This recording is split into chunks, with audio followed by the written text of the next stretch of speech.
Welcome to the quick guide to tenses in academic writing from the Learner Development team at Manchester Metropolitan University. So what do we mean by tenses? Tenses refer to the time, completeness and continuance of a verb in reference to when the sentence is said or written. In English, the verb form changes to indicate the tense. For example, the population of Manchester is around 2,713,000. This is in the present tense. The population of Manchester was around 2,282,000 in 1990. This is the past tense. Both of these sentences use the verb be, but the form is changed to illustrate the time. In academic writing, tenses have specific uses. Let's start with the past tenses. We can use various tenses to refer to the past. We use the past simple for single completed actions. For example, I studied. For actions which were in progress around a specific point in the past, we use the past continuous. I was studying. This is also sometimes referred to as the past progressive. The past perfect refers to an action that has already happened before another point in the past. For example, I had studied. Finally, the present perfect usually refers to a past action which has relevance in the present, or an action which has continued to occur from the past to the present day. An example of the present perfect is I have studied. In academic writing, these tenses have some more specific rules. You can use all of these past tenses to give historical context. Use the past simple for writers' ideas only if they are no longer true or relevant. We can use the past simple and present perfect to talk about the actions or results of studies or research. Finally, it is best to use the present perfect, not the past simple, to conclude your own assignment. Now, let's look at the present tenses. The present simple refers to general truths and habits. For example, I study. The present continuous, or present progressive, refers to actions that are in progress around the present moment in time. For example, I am studying.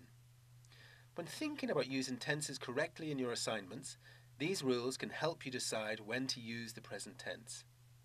When stating your own opinions and leading discussion, the present tense is most commonly used. For this reason, most academic writing is written predominantly in the present tense. To talk about the relevant opinions and theories of other writers, it is best to use the present tense. For general truths, we should also use the present tense. Finally, again, the present tense can sometimes be used to make suggestions and recommendations. Now, let's turn to the future tense. In English, we do not change the verb form to make a future tense. Instead, we usually use a modal verb such as will before the verb. For example, I will study. We can also sometimes use the present continuous and go into to refer to the future. In academic assignments, future tenses are used to set out the aims of your assignment in the introduction or to make suggestions and recommendations. Students sometimes create errors with tenses which can confuse the reader. Here are some of the most common errors to look out for. Firstly, referring to other writers' arguments in the past tense can make it appear that the idea is no longer relevant or correct. Remember to use the present tense if they are still relevant. Don't make the mistake of using the past tense to introduce your investigation, method, or aims. Write your introduction as if the research is not completed yet. When concluding your work, try to avoid using the past simple tense, as it makes your work sound prematurely finished. Use the present perfect instead. Finally, make sure your use of tense is consistent. When talking about a future situation, don't inexplicably change to the past tense. This will definitely confuse your reader. You may wish to pause the video now and have a go at this task. Read the passage on the screen and focus on the highlighted sentences with the verbs in bold. Firstly, identify the tense that is being used. Then, try to figure out why each tense has been used. Pause the video now and then press play to hear the answers. This first sentence uses the present simple. This is because it is talking about the opinions of various writers, which are relevant to the discussion in question. The second sentence uses the past perfect, because the purchase of the elephant happened in the past, before the elephant walked to Manchester. Sentence 3 is in the present simple tense, as it refers to a general opinion which is relevant in the present.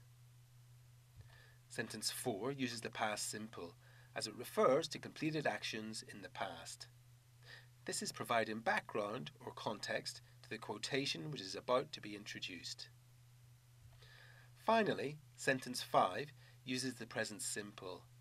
Again, this is being used because this is an opinion which is still relevant to the discussion. Note that the quote was said in 2015, but we do not use the past tense. This is because relevant writings, arguments, or opinions are given in the present tense in academic writing. Thank you for watching our video. We hope you found it useful,